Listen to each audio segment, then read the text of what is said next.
Gue udah nyobain Rin 65M, V1 dan V2 sebelumnya, dan kedua itu bagus banget, apalagi untuk harganya yang relatif murah. Tapi untuk kedua keyboard itu gue sendiri kurang suka sama desainnya, tapi kali ini IP ngeluarin keyboard barunya Aurora 65, yang walaupun agak lebih mahal, dia masih murah dan gua rasa dia fokus ke estetiknya banget, abis dia fokus performa di keyboard sebelumnya. Jadi langsung aja gue coba beli dan ternyata bagus banget. Langsung aja kita mulai dengan unboxingnya. Packagingnya udah double box supaya lebih aman. Luar boxnya coklat dan dalamnya box yang udah lebih branded. Desainnya biasa aja sih. Ada gambar Aurora RGB serta logo IP dan nama keyboardnya di Comic Sans. Bukannya kayak kotak keyboard lain, cuma ditarik ke atas aja.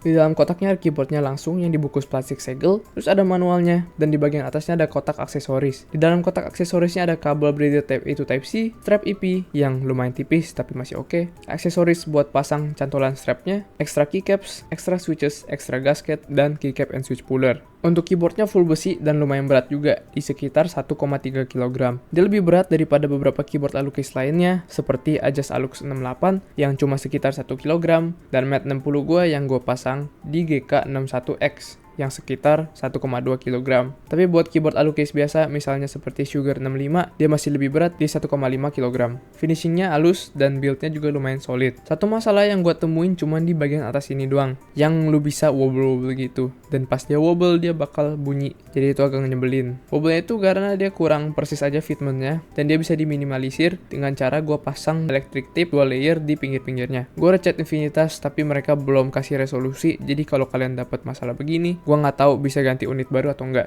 Untuk desainnya unik banget, gue belum lihat ada keyboard yang mirip kayak gini. Buat bagian kiri dan bagian kanan itu tuh dia bergerigi kayak yang ada di IP Rin 65M, cuma ya yang ini menyamping aja. Dan dia juga dari sananya nggak dipasang tempat buat taruh strapnya supaya dia kelihatan lebih clean. Tapi kalau lu mau pasang strapnya, dia udah kasih spare part juga buat cantolannya yang lu bisa pasang sendiri. Terakhir kali gue lihat hal seperti ini itu cuma di Zirnex Hyper 60M yang gue sempet cobain juga dan sebenarnya lumayan bagus, tapi akhirnya nggak cukup menarik buat gue bikin video review full. Balik ke desain, bagian depannya kayak hologram gitu, dan dia ada bergerigi kecil banget sama kayak bagian bawahnya. Dia itu mirip tekstur yang ada di beberapa kartu hologram. Di pinggir bawahnya juga ada shine through buat RGB, dan bagian atasnya itu mulus semua, dengan port yang agak di bawah sini, karena dia itu pakai daughterboard. Plate atas ini juga ada ukiran Aurora 65, yang gue sendiri nggak suka karena menurut gue fontnya itu jelek banget, tapi ya palingan nanti bisa gue tutup pakai stiker atau apa gitu. Layout keyboardnya 65%, yang berarti dia ada arrow key, sambil masih kecil juga, mirip 60%, dan dia juga ada gap di antara FN key dan arrow key, beda daripada keyboard 68% yang full key semua. Alunya juga kerasa solid dan tebel, bukan besi abal-abalan yang kopong. Buat keycapsnya menurut gue B aja. Buat keycaps yang transparan gini, gue rasa kualitasnya lebih bagus daripada biasanya. Dia tebel, potongannya rapi, jadi nggak ada bekas, sehingga dia kelihatan halus. Untuk desainnya sendiri sih gue kurang suka, tapi ya ini preference juga. Dan buat printing hurufnya, dia agak menonjol keluar gitu pas gue pegang-pegang kayak ditempel stiker gitu, tapi dia sebenarnya itu UV printed, dan ya gue masih nggak bisa ngejamin juga lama-lama dia bisa copot atau enggak. Untuk switchnya mereka pakai merek IP sendiri namanya Lightning RGB, dan dia klaim total travel distance-nya itu 3,5 mm, tapi menurut gue dia lebih mendekati 3,7 mm, soalnya masih lebih dalam daripada Gateron Jet yang travelnya 3,5 mm, dan dia masih belum sedalam Geon Raptor di 4 mm.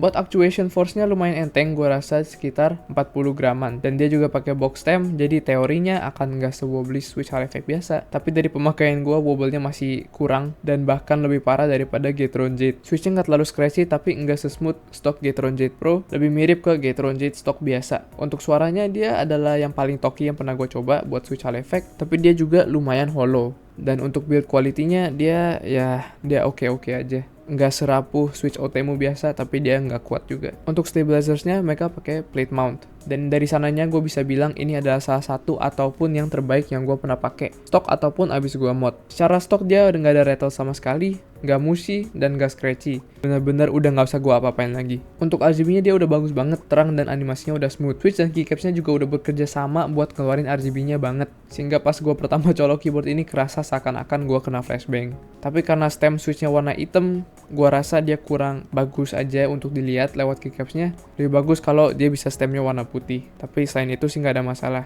Buat ngebuka keyboardnya juga gampang, tinggal dicopot plat yang wobbling itu di atas ini, nggak usah pakai baut atau apa-apa lagi, tinggal ditarik ke atas doang. Abis itu bisa ditarik keluar juga PCB-nya, tarik ke atas lagi, karena PCB itu dikonek ke daughterboard-nya pakai pin-pin ini doang. Jadi bener-bener udah nggak usah copotin baut ataupun kabel buat ngeluarin PCB-nya, udah enak banget. Ini bisa gue bilang desain assembly favorit gue so far yang pernah gue coba. Untuk mountingnya mereka pakai gasket mount yang unik juga buat keyboard hard effect karena biasanya mereka pakai tray mount. Ini bikin keyboardnya nggak sekeras keyboard biasa, tapi bedanya cuma sedikit banget dibandingin keyboard hard effect tray mount biasa. Gasketnya nggak bikin sampai bouncy kayak keyboard mechanical biasa karena ya mereka butuh stabilitas buat presisi switchnya, tapi ya cukup buat meredamin getarannya aja. Dalam case-nya sendiri udah ada foam di antara bagian bottom case dan PCB. Lalu di antara PCB dan plate-nya udah ada foam juga di antara switch-nya. Paling yang kurang cuma nggak ada foam sheet di atas PCB-nya doang. Jadi buat modding gua tape mod doang. Soalnya udah bener-bener gak ada yang gua mau mod lagi. Untuk bagian case gua rasa juga udah lumayan full dan gua udah nggak usah tambahin foam atau bahkan polyfill lagi. Buat plate-nya dia berbahan PC atau polycarbonate, jadi ini bakal ngebantu suara talkie gitu. Untuk soundnya dia udah enak banget sehingga gue nggak merasa butuh modding keyboard ini sama sekali pas awalnya. Tapi ya tetap aja, ini sound test setelah dan sebelum gue mod.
Untuk softwarenya udah WebDriver, jadi kalian gak usah download apa-apa lagi di website hub.epgame.cn. Untuk UI softwarenya menurut gua kurang, tapi ya masih oke juga lah. Lebih bagus daripada beberapa brand lain, tapi masih kurang kalau misalnya dibandingin software Wooting ataupun Mad Lions. Secara fungsi dia lumayan oke, tapi ada beberapa hal yang gua rasa kurang juga. Walaupun dia default bahasa Mandarin, lu bisa ganti ke bahasa Inggris di bawah kiri sini. Tapi sayangnya di beberapa tempat gua rasa mereka lupa buat translate, jadi ya agak kurang aja. Tapi ini cuma bagian-bagian kecil dan nanti bakal gua kasih lihat.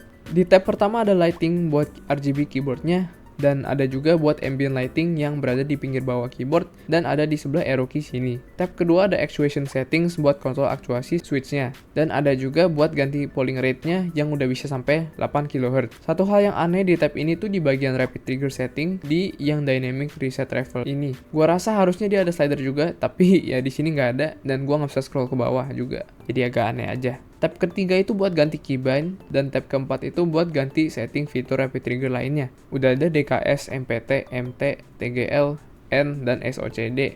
Ada juga makro di bawah sini. Dan di sini juga bisa kelihatan hal-hal kecil seperti dua tombol ini yang belum ditranslate. Dan sayangnya juga, untuk semua fungsi yang ada di tab ini itu kalian nggak bisa setting ke layar FN. Cuma bisa setting di layar default doang. Atau kalau bisa pun gua nggak nemu caranya gimana. Tab kelima itu buat bikin makronya. Dan di tab terakhir itu buat firmware update. Untuk sistem firmware update-nya sendiri gua rasa kurang bagus buat semua orang di luar Cina. Soalnya semua file firmware-nya itu dia simpen di pen.baidu.com, yaitu seperti versi Google Drive tapi punya Baidu. Tapi kalau kalian mau download dari website ini, kalian butuh account Baidu. Dan untuk registernya kalian butuh nomor telepon Cina. Dan di sini gue udah coba kurang lebih ada 30 menit buat cari cara download tanpa akun. Tapi ya akhirnya nggak bisa juga. Gue udah minta software-nya ke Infinitas langsung, tapi mereka bilang mereka masih minta ke IP-nya juga. Jadi kita belum ada firmware update barunya buat sekarang.